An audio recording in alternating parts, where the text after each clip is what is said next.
Baik, bismillahirrahmanirrahim. Assalamualaikum warahmatullahi wabarakatuh. Waalaikumsalam warahmatullahi wabarakatuh. Di sini kami dari kelompok 6 ingin menjelaskan tentang anggaran komprehensif UMKM budidaya ikan lele. Untuk kelompoknya, yang pertama ada Ahmad Faisal Firdaus dengan NIM 228, yang kedua ada Mega Sulistiawati dengan NIM 236, yang ketiga ada Fajar Nuriski dengan NIM 239, yang keempat ada Ardiansyah dengan NIM 246, dan yang terakhir dengan saya sendiri Muhammad Saiful Rizal dengan NIM 255. Baik, di sini saya akan menjelaskan sedikit tentang anggaran. Jadi anggaran merupakan sejumlah uang yang dihabiskan dalam periode tertentu untuk melaksanakan suatu program.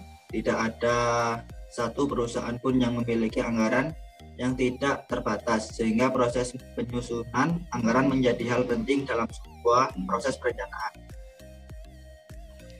Untuk selanjutnya, tentang profil UMKM budidaya ikan lele. Di sini terbagi menjadi 4. Yang pertama, sejarah berdirinya UMKM ikan lele. Untuk sejarah berdirinya UMKM ikan lele, usaha ternak lele ini sudah berdiri sejak tahun 2017. Usaha ini berada di kawasan padat penduduk, yang tepatnya berada di Dusun Bulak Kelaka, Desa Jaret, Kecamatan Candipuro, Kabupaten Lumajang. Usaha ini didirikan oleh Bapak Nur Husnan. Alasan beliau mendirikan usaha ini adalah untuk memenuhi kebutuhan sehari-hari. Selain itu, letak tempat budidayanya sangat cocok dan strategis. Untuk yang kedua, visi dan misi UMKM budidaya ikan lele. Visinya mewujudkan perikanan budidaya yang mandiri, berdaya saing, dan berkelanjutan berbasis kepentingan nasional. Untuk misinya yang pertama, mewujudkan kemandirian perikanan pembudidaya melalui pemanfaatan sumber daya berbasis pemberdayaan masyarakat. Yang kedua, mewujudkan produk perikanan budidaya berdaya saing melalui peningkatan teknologi inovatif. Yang ketiga, memanfaatkan sumber daya perikanan budidaya secara berkelanjutan. Yang ketiga, alasan memilih UMKM budidaya ikan lele. Jadi untuk alasan kelompok kami memilih UMKM budidaya ikan lele adalah selain untuk mengetahui anggaran kooperatif yang diterapkan, kami juga bisa dapat mengetahui bagaimana cara mengelola anggaran keuangan di dalam suatu usaha. UMKM budidaya ikan lele merupakan salah satu usaha menjanjikan jika dilihat dari segi aspek manfaat dan dari segi aspek ekonomi keuntungan anggaran kooperatifnya. Untuk yang terakhir, tentang anggaran komponen usaha budidaya ikan lele. Untuk anggaran yang pertama akan dijelaskan oleh Ardiansyah. Kepada Ardiansyah, dipersilakan. Baik, terima kasih Mas Syafur. Di sini saya akan menjelaskan tentang anggaran produksi.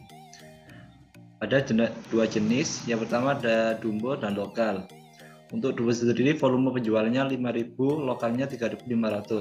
Untuk persediaan awal dan akhirnya untuk Dumbonya 2.000 dan lokalnya 4.000. Untuk persediaan akhir Dumbonya 1.700, lokal 3.500. Jadi total volume produksinya 4.700 untuk Dumbonya dan lokal 3.000. Anggaran kebutuhan bahan. Jenis ada pakan ikan lele dan bekicot. Untuk Dumbo per kilogramnya 0,75, untuk bekicot untuk 0,5 untuk bekicotnya, dan total RP-nya 2.250, untuk bekicotnya 2.500. Untuk lokal per kilogramnya 2 untuk pakan lele dan bekicotnya 1. Total RP-nya 6.000 dan 5.000. Jadi total keseluruhan 8.250 dan 7.500. Anggaran pembelian bahan. Jenis bahannya pakan ikan lele dan bekicot. Kebutuhan produksinya 8.250 untuk pakan ikan lele dan bekicotnya 7.500. Persediaan awal pakan ikan lele 240 kg, bekicot 240 kg. Untuk persediaan akhirnya pakan ikan lelenya 120 kg, bekicot 120 kg.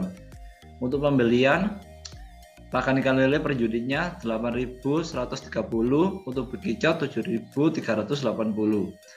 Harganya untuk pakan ikan lele 3.000, bekicotnya 5.000. Jadi nilai untuk pakan ikan lelenya 24.390.000 dan untuk bekicotnya 36.900.000. Jadi total keseluruhan 61.290.000. Untuk anggaran biaya tenaga kerja untuk jenis ikannya ikan dumbo dan lokal. Jam kerja per unitnya untuk ikan dumbonya 2, jadi totalnya 9.400, untuk lokalnya per unitnya 4, totalnya 12.000.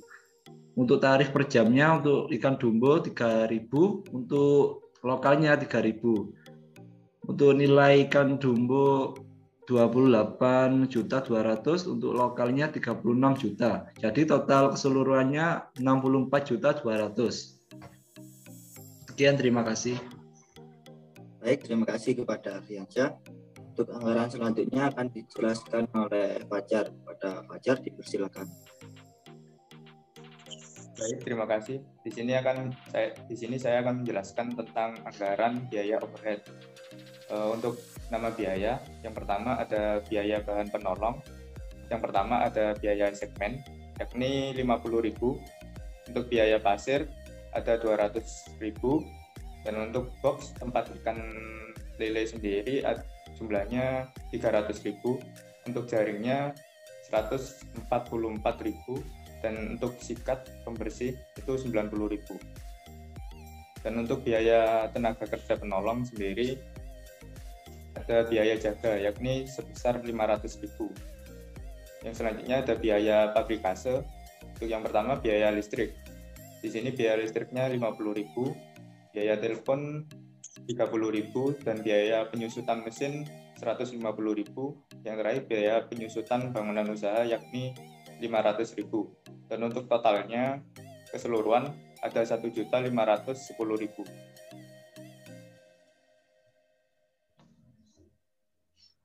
Untuk selanjutnya anggaran biaya operasional. Untuk jenis biayanya, yang pertama ada biaya angkut penjualan, untuk jumlahnya 50.000. Dan untuk selanjutnya ada biaya listrik dan telepon yakni 80.000. Untuk yang ketiga biaya penyusutan tempat usaha sebesar 780.000.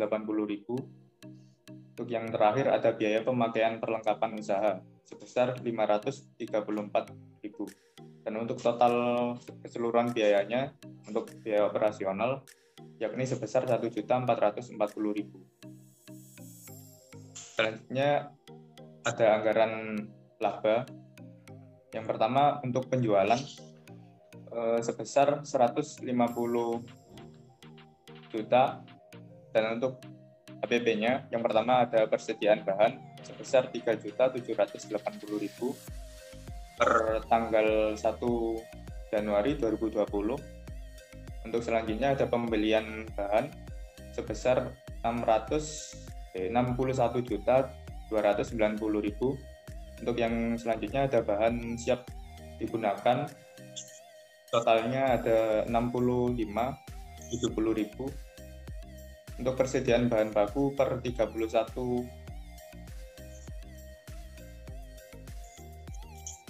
Januari 2020 sebesar 1.890.000. Untuk biaya bahannya yakni 63.180.000. Untuk biaya tenaga kerja 64.200.000. Untuk biaya overhead totalnya ada 1.510.000. Untuk biaya produksi sebesar 100.028.890.000.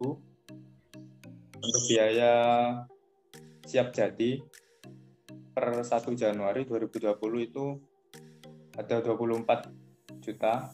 Untuk siap jualnya yakni sebesar 152.890.000.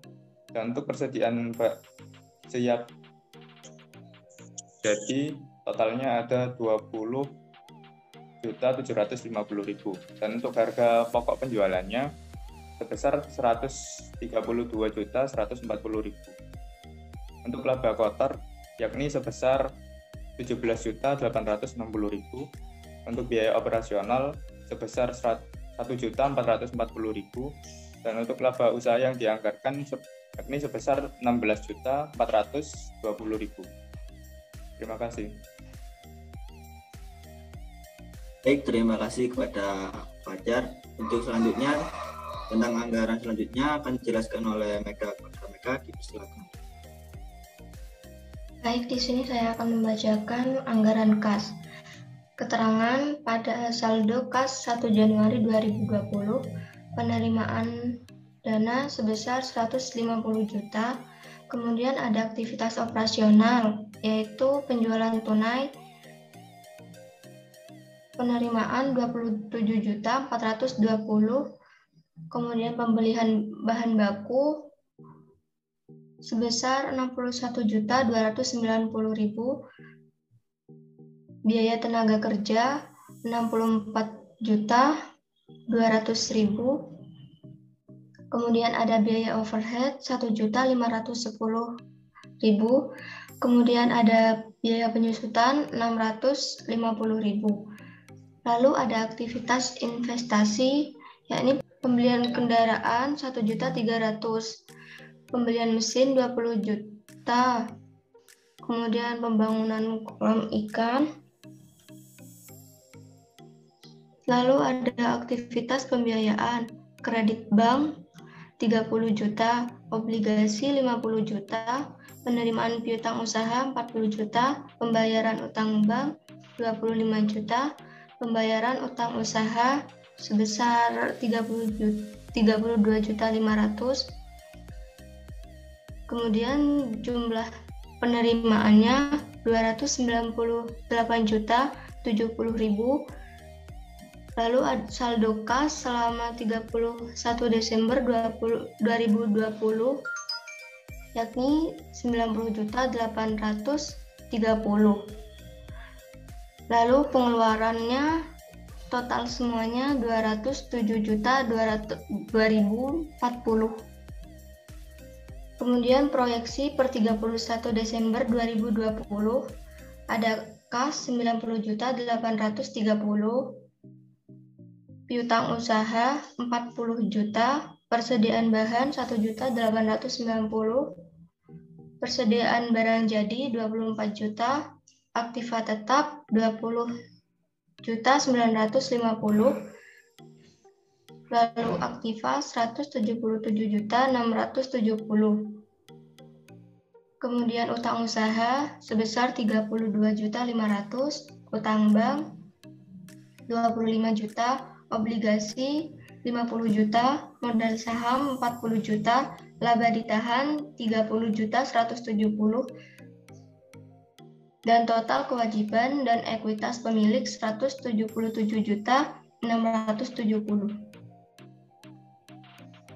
Jadi mohon maaf sebelumnya dikarenakan Faisal tidak bisa hadir, mungkin dikarenakan kendala sinyal. Untuk anggaran selanjutnya akan dijelaskan oleh Ardiansyah. Kepada Ardiansyah, dipersilakan. Baik, di sini saya akan menjelaskan tentang kertas kerja proyeksi neraca dalam ribuan. Untuk keterangan, saldo awal 1 Januari 2020, kas 150 juta, piutang usaha 5.500.000, persediaan bahan 3.780.000, persediaan barang jadi 24 juta, aktiva tetapnya 120 juta, utang usaha 60 juta, utang bank 70 juta, obligasinya 0, modal sahamnya 40 juta, laba ditahan 120 juta. Untuk penjualan tunai, kasnya 27.420.000, piutang usahanya 15 juta, dan laba ditahannya 42.420.000. Untuk pembelian bahan bakunya, kasnya pengeluarannya 50 juta dan persediaan bahannya 61.290.000, utang usahanya 11.290.000. Biaya bahan baku, persediaan bahannya, pengeluarannya 63.180.000, persediaan barang jadinya 63.180.000. Untuk biaya tenaga kerja, kasnya pengeluarannya 64.200.000, persediaan barang jadinya 64.200.000. Untuk biaya overheadnya, kasnya pengeluarannya 1 juta, untuk persediaan barang jadi 1.510.000, untuk aktiva tetapnya 5.100.000. Untuk biaya komersialnya, kasnya pengeluarannya 1 juta, untuk aktiva tetapnya pengeluarannya 440 juta, dan laba ditahannya pengeluarannya 1.440.000. Untuk biaya penyusutan 650.000, dan investasi aktiva tetapnya kasnya pengeluarannya 21.300.000, untuk aktiva tetapnya 21.300.000.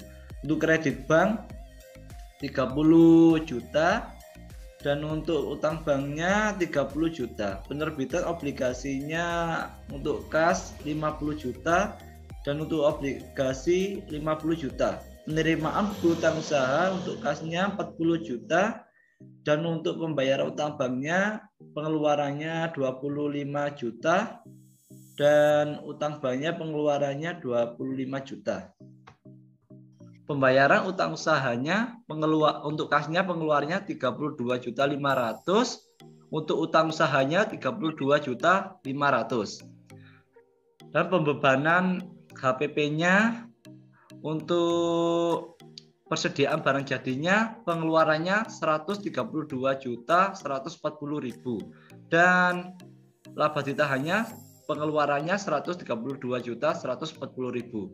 Untuk saldo akhir kas 103.070.000, untuk piutang usahanya 20.500.000, untuk pembelian bahan 1.890.000, untuk persediaan barang jadi 20.750.000, untuk aktivanya 141.370.000, untuk utang usaha 103.790.000, untuk utang banknya 75 juta, untuk obligasinya 50 juta, untuk modal sahamnya 40 juta, dan laba ditahannya 28.840.000.